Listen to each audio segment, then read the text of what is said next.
Assalamualaikum warahmatullahi wabarakatuh. Perkenalkan, nama saya Anissa Cahyati Azhari dari kelas manajemen 301. Di sini saya akan menjelaskan tentang strategi ekspansi bisnis melalui e-commerce. Di sini saya ngambil di bidang fashion, pakaian dan aksesoris, bisnis saya sendiri yang memiliki brand Meili Moshi. Di slide yang pertama itu menentukan jenis usaha.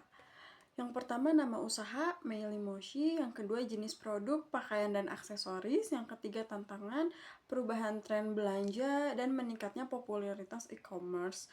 Yang keempat ada peluang ekspansi pasar melalui kolaborasi dengan platform e-commerce. Yang kelima ada tujuannya untuk meningkatkan penetrasi pasar dan menarik segmen konsumen baru.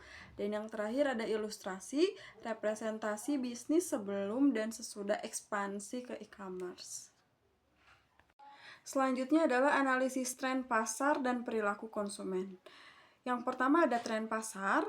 Tren pasar itu dibagi 3. Yang pertama meningkatkan belanja online untuk produk fashion. Yang kedua preferensi konsumen terhadap produk yang trendy dan automizable.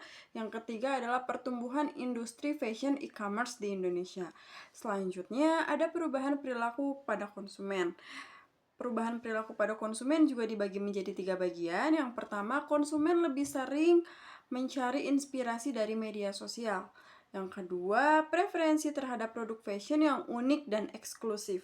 Dan yang ketiga, meningkatnya permintaan untuk layanan pengiriman cepat dan pastinya gratis. Maka dari itu, kalau misalnya di salah satu platform itu menyediakan adanya gratis ongkir. Dan selanjutnya adalah strategi pesaing yang sukses. Strategi pesaing yang sukses dibagi menjadi 4 bagian. Yang pertama ada optimalisasi SEO dan iklan digital di media sosial, bisa pakai ads atau bisa pakai KOL.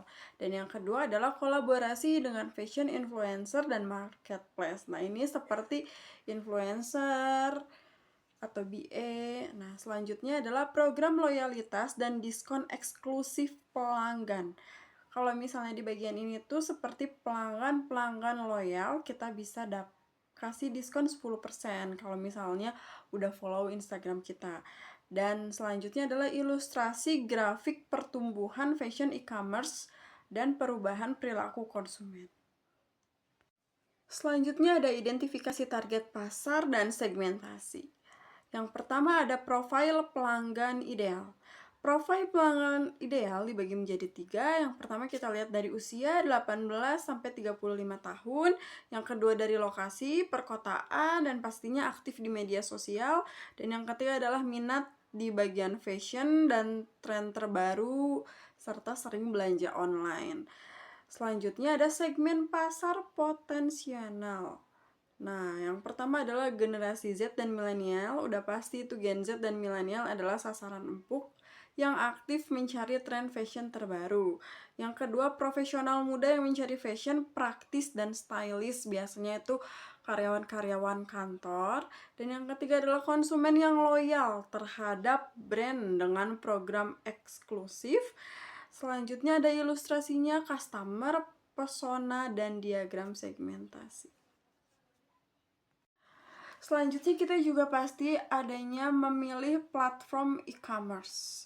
Yang pertama ada marketplace, seperti Tokopedia, Shopee, dan Lazada kita udah tersedia. Selanjutnya ada media sosial, Instagram Shopping, Facebook Marketplace, atau TikTok Shop. Lalu ada website sendiri. Kalau website sendiri menggunakan Spotify atau WooCommerce. Dan selanjutnya ada kriteria pemilihan. So, pasti kita juga ada kriteria pemilihannya. Kita bagi menjadi 4. Yang pertama ada basis pengguna platform. Yang kedua ada kemudahan integritas dan pengelolaan stok. Yang ketiga ada biaya transaksi dan fitur pemasaran. Dan yang keempat ada ilustrasi perbandingan beberapa e-commerce. Selanjutnya ada pengembangan rencana pemasaran. Pengembangan rencana pemasaran kita menjadi bagi 2. Yang pertama ada strategi pemasaran. Strategi pemasaran kita bagi 3 lagi. Yang pertama ada iklan berbayar di media sosial dan marketplace, atau biasanya kita pakai ads. Yang kedua ada kampanye influencer dan kolaborasi dengan fashion blogger. Yang ketiga adanya penawaran diskon dan program loyalitas atau seperti membership. Selanjutnya ada pesan kunci dan nilai tambah. Pesan kunci dan nilai tambah kita menjadi bagi 3 bagian juga. Yang pertama ada produk fashion dengan desain trendy dan berkualitas. Yang kedua ada harga kompetitif dengan variasi eksklusif. Dan yang ketiga ada pengiriman cepat dengan layanan terbaik. Selanjutnya ada kampanye pemasaran. Kampanye pemasaran kita bagi menjadi 3 bagian lagi. Yang pertama ada peluncuran koleksi eksklusif di platform tertentu. Yang kedua adanya flash sale dan promo bundling fashion item. Dan yang ketiga ilustrasi contoh strategi pemasaran digital untuk fashion. Dari semuanya, adapun kesimpulan yang saya simpulkan dibagi menjadi 3 bagian. Yang pertama, e-commerce adalah peluang strategis untuk ekspansi bisnis fashion. Yang kedua, perlu pemahaman pasar dan strategi pemasaran yang efektif. Dan yang ketiga, pemilihan platform yang sesuai menentukan keberhasilan. Jadi, untuk yang merintis bisnis dari awal itu sangat rekomendasi banget kalau misalnya kalian pakai e-commerce, karena saya juga awalnya berawal dari e-commerce online dan sampai sekarang pun tetap online tanpa adanya offline store. Selanjutnya langkah selanjutnya kita menjadi 4 step. Yang pertama, mengimplementasikan strategi pemasaran digital. Yang kedua, mengoptimalkan performa toko online dengan analitik. Biasanya kita suka minta bintang 5 atau review produknya. Nah, lalu yang ketiga ada mengevaluasi dan menyesuaikan strategi secara berkala. Ilustrasinya roadmap ekspansi bisnis fashion ke e-commerce. Sekian untuk pemaparan yang bisa saya sampaikan. Mohon maaf apabila masih banyak sekali kekurangan dan ketidaksempurnaan.